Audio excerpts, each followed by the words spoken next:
Hello, this is Dr. Grande. Today's question is, can I analyze the case of Lydia Abdelmalek? Just a reminder, I'm not diagnosing anybody in this video, only speculating about what could be happening in a situation like this. If you enjoyed this video, please like it, subscribe to my channel, and consider supporting me on Patreon. I'll put the link to Patreon in the description for this video. First, I'll look at the background of this case, move to the timeline of the crime, then offer my analysis. Lydia Abdelmalek was born sometime around 1990 and lived in a northern suburb of Melbourne, Australia. She lived with her parents and had 3 siblings. Lydia earned a college degree in psychology and took acting classes. She hoped to be an actress someday. She worked part-time for many years and did not have a criminal history. Lydia had a few medical problems, namely diabetes and a heart condition. Now moving to the timeline of the crime. In 2011, Lydia engaged in catfishing. This is where somebody assumes a fake identity online to lure another person into some type of romantic relationship. She targeted a woman who the media referred to using the fictitious name Emma. She was an international flight attendant. Lydia sent a Facebook request to Emma just a few weeks after Emma broke up with a romantic partner. Lydia pretended to be an actor named Lincoln Lewis, who was best known for being featured in the Australian soap opera Home and Away. Lydia's target, Emma, actually knew the real Lincoln Lewis. Emma and Lincoln had been friends when they were children. Emma became romantically involved with the fake Lincoln Lewis. The couple communicated in a flirtatious manner. Lydia sent Emma what appeared to be adults-only style images of Lincoln and asked Emma to reciprocate. Emma responded by sending revealing images and videos of herself. Lydia, posing as Lincoln, arranged to meet with Emma a few times, but something would always go wrong at the last minute, and they never met. Emma became suspicious and wondered if she had really been communicating with the real Lincoln Lewis. She contacted a mutual friend who confirmed that the Facebook account Lydia was using was fake. Emma called the real Lincoln Lewis in 2011 and asked him, "Have you and I been dating for the past couple of months?" Lincoln replied, "No." Emma informed Lydia that she was aware of the scam. Lydia responded by saying that her real name was Michael Jason Smith. So instead of admitting that she was Lydia, she simply switched to another fake character. She went from Lincoln to Michael. Lydia claimed that she set up a fake account pretending to be Lincoln, but the situation grew out of control. She claimed that Michael was genuinely interested in Emma romantically. Emma initially told the new character, Michael, that she had contacted the police and told Michael to stop contacting her. Then, in a bizarre twist, Emma fell in love with the new character. Emma thought that she was in love with Michael, who of course was actually Lydia. Emma and Lydia talked every day. Lydia then made the situation even more confusing by claiming that her character Michael was really a British actor named Danny Jason McGreen.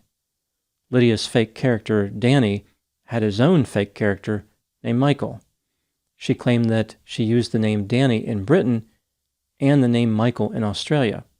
So Emma continued to refer to Lydia as Michael. Emma believed in this country-specific naming convention. They continued their romantic relationship. In an effort to make things even more bizarre than they already were, Lydia faked Michael's kidnapping.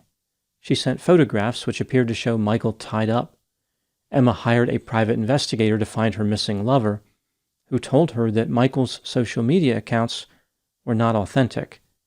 Emma continued to consider herself in a romantic relationship with Michael, even though she understood that he was not real.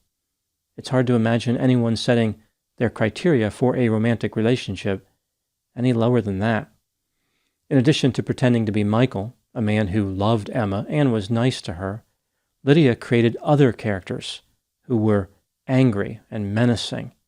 These characters sent hundreds of messages a week to Emma, threatening to harm her and her family members.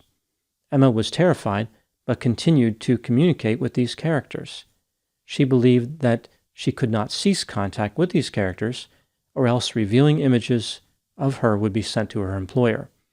Eventually, Emma did stop communicating with Lydia, but by this point, Emma was suffering from numerous mental health difficulties, including post-traumatic stress disorder, depression, and anxiety. It's not clear if any of these conditions existed prior to her contact with Lydia. The same year this catfishing scam started, 2011, Lydia targeted another victim. The media referred to this victim using the fictitious name Jess. She was a single mother who lived in Brisbane. Jess was also a flight attendant and knew Emma. 2 years earlier, in 2009, Jess met the real Lincoln Lewis when he boarded an airplane that she was working on. The two even took a photograph together, which Jess posted on social media. Jess also connected with a Facebook profile she believed to be operated by Lincoln Lewis. As it turns out, Lydia was the operator of the profile. Lydia waited a couple years before making contact with Jess. Lydia and Jess talked on the telephone, through Skype, and chatted online. In 2013, Lydia, still pretending to be Lincoln Lewis, introduced the idea of a romantic relationship to Jess. Jess was flattered and thought she now had a long-distance lover who was famous. Lydia sent photographs of Lincoln to Jess, which were convincing because Jess thought they were taken contemporaneously with various discussions she had with Lydia. For example, if she was talking with Lydia about ice cream, Lydia would send over a photograph of Lincoln holding ice cream. Lydia, posing as Lincoln, kept telling Jess that they would meet, but their schedules never lined up. This is the same thing that happened between Lydia and Emma. Jess became frustrated with the excuses and wanted proof that she was talking to the real Lincoln.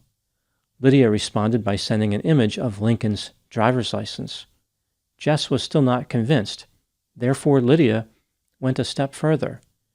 The pair had video calls over Skype. The image of Lincoln was grainy in these calls, but Jess was convinced that she was talking to the real Lincoln. Apparently, Lydia had managed to piece together video clips of Lincoln and manipulated them in some way to make it seem as though he was talking.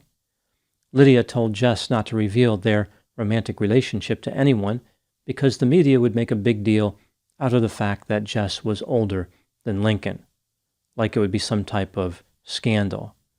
She sent Jess a fake website article featuring the headline, "Is Lincoln Lewis Off the Market?" It claimed that anonymous sources connected Lincoln to Jess. Jess did not realize that she was being scammed until a friend contacted her one day and told her that Lincoln was on a flight at that moment. Lydia, pretending to be Lincoln, had been speaking to Jess at around the same time. Jess knew that she was not speaking to the real Lincoln Lewis. Jess confronted Lydia, broke contact with her, and changed her phone number. Lydia managed to get the new phone number within 10 minutes and started a massive campaign of harassment. In response, Jess moved twice, but could not escape Lydia. Jess contacted the Queensland police. They had her record calls from the stalker. By this time, Lydia was now playing the character of Michael Jason Smith, the same character she used with Emma. In order to set a trap for Lydia, Jess told her that she needed money to fix her phone. Lydia agreed to loan her $200 and deposited the money into Jess's bank account. Lydia was captured on video surveillance making the deposit. The police arrested Lydia in April of 2016. In 2018, as Lydia was awaiting trial, her other victim, Emma, brought an end to her own life. In 2019, Lydia Abdelmalek was found guilty of 6 counts of stalking. She was sentenced to 2 years and 8 months in prison. She appealed her conviction, but the appeal was rejected in 2022, and Lydia received a sentence increase. She was given 4 years in prison. Now moving to my analysis. Here are my thoughts on a few areas that stood out to me in this case. Item number 1, there is no question that Lydia Abdelmalek was guilty of stalking. The evidence in this case is overwhelming. Here are a few examples of inculpatory factors. Lydia had used phone numbers and IP addresses that were linked to the crimes. She used her parents' P.O. box. Her voice matched the voice captured on the recordings made by Jess.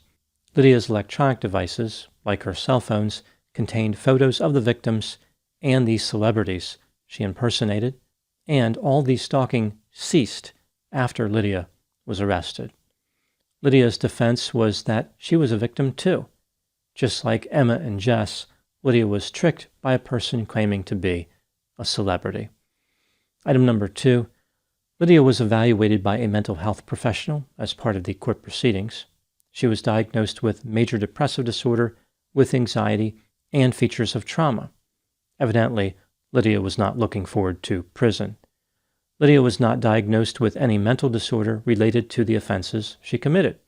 For example, she was not diagnosed with any type of personality or dissociative disorder.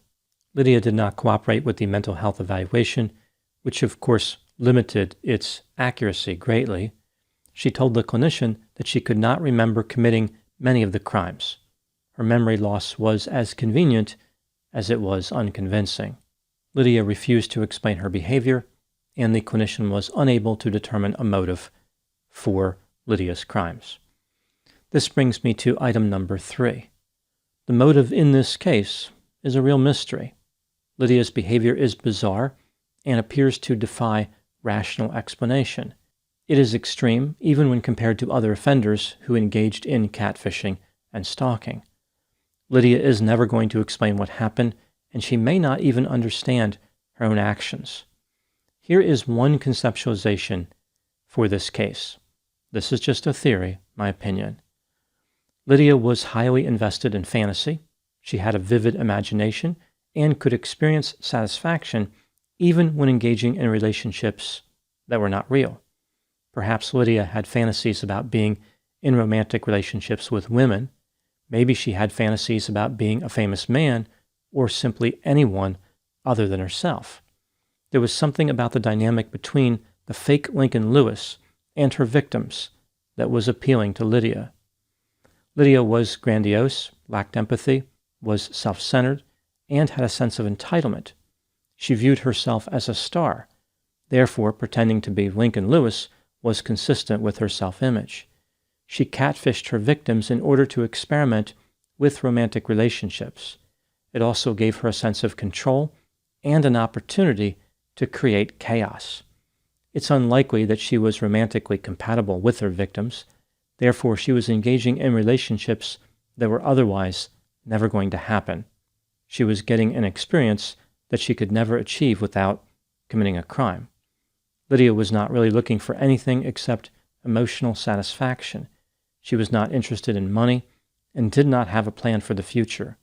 She knew that her scam was not sustainable, but she wanted to get away with it as long as she could. Lydia was vindictive, sadistic, filled with rage, and had unstable emotions.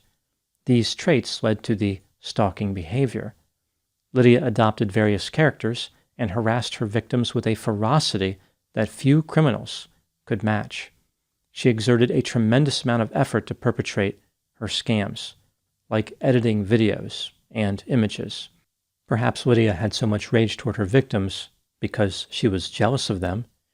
Here she was talking to them in a way that she could never do if they knew who she really was. In Lydia's mind, every time her victims accepted the fake Lincoln and expressed love to him, they rejected her and recognized her as inferior. Lydia was jealous of her own creation. She was the source of her own pain and anguish.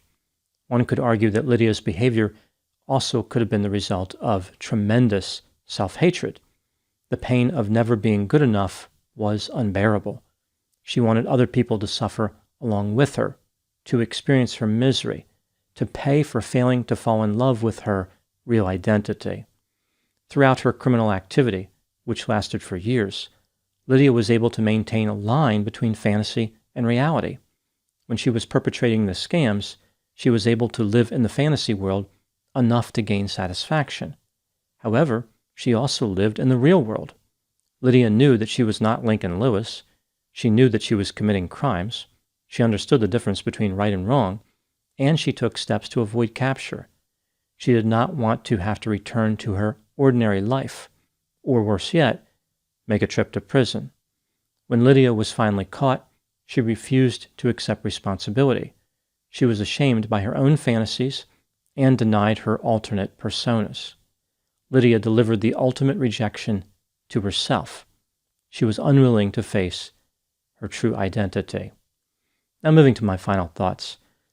Lydia spent her criminal career as a fraudster who created misery for other people by pretending to love them. She repeatedly proved that she did not understand what love was. To her, it was characterized by flirtatious messages, immature infatuation, harassment, domination, wasting time, and anger. It was never about caring for anyone, never about sacrifice, never about honesty. Even in Lydia's fantasy world, her persona was unable to achieve the status of a suitable partner. Those are my thoughts in the case of Lydia Abdelmalek. Please put any opinions and thoughts in the comment section. They always generate an interesting dialogue. As always, I hope you found my analysis of this topic to be informative. Thanks for watching.